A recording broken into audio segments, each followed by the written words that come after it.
मित्रांनो, सांगोला इचप गायींचा बाजार हा प्रत्येक रविवारी सकाळी 6 ते दुपारी 2 वाजेपर्यंत भरत असतो। या बाजाराचा पत्ता आहे सांगोला कृषी उत्पन्न बाजार समिती सांगोला, तालुका सांगोला, जिल्हा सोलापूर, राज्य महाराष्ट्र।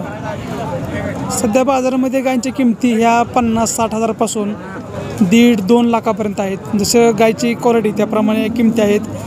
दूध देण्याचं प्रमाण, तिचं वेत याच्यावर या गायींच्या किमती कमी जास्त होत असतात। सांगोला बाजारामध्ये इचप गायींसोबत इचप पाड्या, खिलार कोंड, खिलार बैल, खिलार गाई, शेळी, मेंढी, बोकड, म्हैस हे सर्व तुम्हाला खरेदी विक्री करण्यास उपलब्ध आहेत। एक वेळ सांगोला बाजारला अवश्य भेट द्या।